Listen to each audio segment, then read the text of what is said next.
আপনি দেখছেন news now, আমরা জানি কোনটা খবর।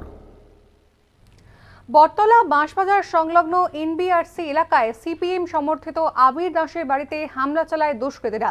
আবারও জানায় যে বটতলা বাঁশবাজার সংলগ্ন এনবিআরসি এলাকার সিপিএম সমর্থিত এক কর্মীর বাড়ি আবির দাস নামক এক কর্মীর বাড়িতে হামলা চালিয়েছে দুষ্কৃতীরা।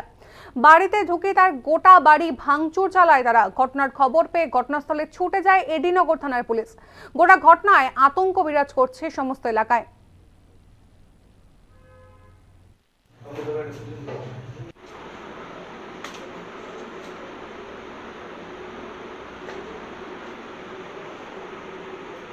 না না কেমন ঢুকলো কেমনে? গেট খোলা ছিল? গেটের বাইরে ভেঙে লাগছে তো ঘর।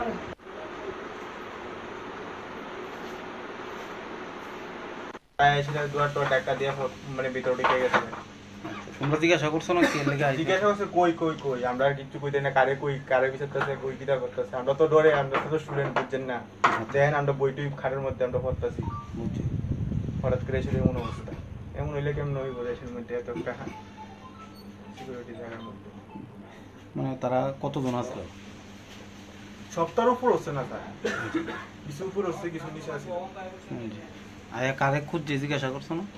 জিজ্ঞাসা করছে হে কই হে কই হে কই, হে বলতে মানে কেরা, আগে তো আমরা জানি না। আমরা নিজে ওই ডরে অর্ধেকই হয়ে গেছি। কতজন, মানে তোমরা ঘরে কয়জন থাকো? ঘরে 3-4 জনের মধ্যে ঢুকছি। কি নাম তোমার? আমার নাম জয়ব্রত পাল। ঘটনা তো হ্যাঁ দুটো নিচে আসছিল, কে? আমার ছেলে। কি নাম? হ্যাঁ, আবির দাস। আচ্ছা, তাই আসছিল আর হেরপরে হেরা এখানে আইয়া ঢুকছে। কারা? ফুলাহান্ডি তো আমি চিনি না। আচ্ছা। হ্যাঁ, তো ঢুকছে, গেট কিন্তু তালা দেওয়া, ইয়া থেকে 8 তালার মধ্যে গেটে বাইরে ভাঙ্গা ঢুকছে। এই ফাঁকে হ্যাঁ আমি এবার নিচে গেছি, যাওয়ানোর পরে হ্যাঁ সরাই দিছে, হ্যাঁ দুটো বাইরিয়া গেছে পিছন দিয়া বা কোনো দেয়া। এই আয়া হ্যাঁ বলে খুন করে লাগবো, পিতা করবো, মদ গেছে পিতা বক্কর চক্কর কথা আর কি কইয়া হ্যাঁ ইয়ে করতে আছে। যারা আইছে তারা চিনেন না? আমি চিনি না, চিনুম কেমনে? কোন কালে গেছে সিপিএম পার্টি, হ্যাঁ ধরে এখন নতুন নতুন বিজেপি দিয়ে হ্যাঁ ধরে এটি চিনুম কেমনে? কি কারণে আপনার ছেলের মারতে হয়েছে? এখন কি কারণে হ্যাঁ আইলে আমি তা জানতে পারবো। হ্যাঁ তো আজকে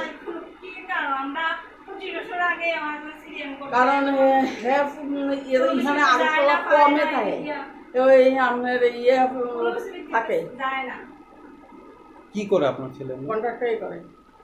কি নাম? আবির দাস। এই জায়গাটার নাম? এটা এনবিআরসি করা। মানে কি মনে করতেছেন, কারোর সাথে কি কোনো শত্রুতা আছে? আমরা তো শত্রু নাই, জানি হ্যাঁ তো থাকেও না এখানে, ওই আম্বাসাদের দিকে কাজ করে। হ্যাঁ, তাহলে আপনার ছেলের মারতে হয়েছে, মানে কারণটা কি হইতে পারে, মানে কি ভাবতেছেন? কারণটা কি এখন তো কোথাও বুঝলি, হ্যাঁ তো কোনো আড্ডা দেয় না, আড্ডা দেয় না, কোনো ইয়ে করে না। ঘটনাটা শুনলাম, যা শুনলেন তাই। ঘটনা তারপরে কি? একজন পোলাপান আইসা এসে এইভাবে ভাঙচুর করছিল, দাদারে মারতে চাইছিল, দাদারে পাইছে না। আচ্ছা, মানে এটা কটার দিকে? অনুমানিক 10টা। মানে যারা আইছে তারা কি দেখছেন আপনার? না না, আমি এসে আমার ফোন করতে করে আমি এসেছি। হ্যাঁ, কি শুনছেন? শুনছি যে এটি ব্যাংকের মধ্যে দেখলাম, আপনারা যা দেখলেন আমিও তাই দেখলাম। আচ্ছা। মানে কি কারণে ভাঙচুর করছে জানছেন না? এটা হতে পারে রাজনীতির কারণে। মানে কারে, মানে মারধর, মানে কি দেখি কার উপরে আক্রমণ করতে হয়েছে নাকি? আবির দাসের উপর কি মনে হইতেছে, কি কারণ? রাজনীতি আর কিছু না, সিপিএম করতে হবে এই কারণে আর কি। মানে যারা মারধর করছে তারা চিনছেনি? আপনি তারা আচ্ছা, কেউ সুস্থ আছিল না জানাইছে। কতজন আইছিল? 10-15 জন পুলিশের জানাইছেন বিষয়টা? বলতে তারা। কি নাম আপনার? সমীর দাস। আপনি কি বাড়ির? না, অফিসার তো বের। খবর পাইছি বেজাল হয়েছিল এই জায়গাটায়, খবর পাই আমরা আসলাম। কি খবর পাইছেন?